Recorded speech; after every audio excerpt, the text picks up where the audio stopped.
just for you. To demonstrate next week's move, okay?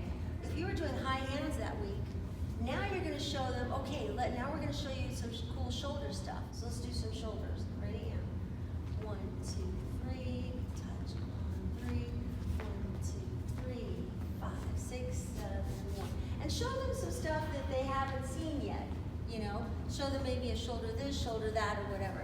And if you decide that you want to combine or do a nice combination at the end of the night, like for example, putting her into a left brake turn with a right brake turn, that is really advisable.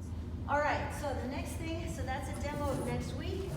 Now, you're gonna let them know if they want to test up into orange belt, they can do that after class right now with the school sensei. Your students are required to test with their current instructor first. After they pass, they must final test with the school sensei. This avoids embarrassing their current instructor if they did not pass. If they want to stay in this belt for another week or so, then they're more than welcome. But they should stay in that belt for high hand and shoulders, hip and low hand, tailbones and head loops. They need to know all of this. When you test, you're only going to pick and choose maybe 1 or 2 high hands, 1 or 2 shoulders, whatever. They don't have to know all 90, how many is there? 92 ways. You will never test them on 92 ways of turning. Just pick and choose a few from each bucket before you test them up, okay? And they should test with the local instructor first before they test with the school sensei. There's nothing worse than going to the sensei and where he has to say, oh, you didn't pass, and then it makes your apprentice instructor look bad. So your apprentice instructor has to test them first before they go into orange and test with the school sensei. Always test from week 4 on up. Start with week 4, then move to week 3, then week 2, then finish with week 1. This will save you a lot of testing time.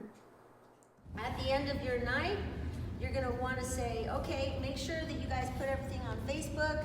I want you to take a few pictures on Instagram of your group, and you can get together and take a selfie. And make sure, instructors, you pass out your business cards and or class flyers. It says it all right here, all right? Also, when you're talking to your students, don't forget to say outside arm leaders right, outside arm leaders left, etc. Crisscross right over, open and closed position. Use this terminology while you're teaching. Remember, instructors, you always got to teach generic footwork first with no counts, and then do his or her footwork with counts. Make sure you always include lady styling, and also always include a crossbody lead between the moves if it's applicable, okay?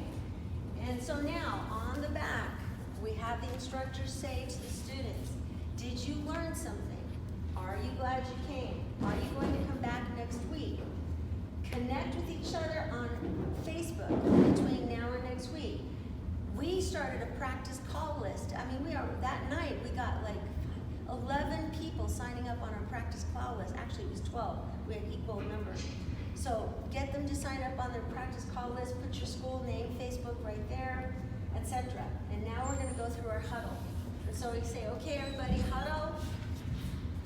And everybody gets together and say, did you learn something? Yes. Are you glad you came? Did you have fun? Yes. Okay, let's put it in. On count 3, let's say, white belt rocks on 3. 1, 2, 3. White belt rocks. Good. And then gentlemen, pick up the tape. Ladies, stand there in absolute admiration. Cheer him on.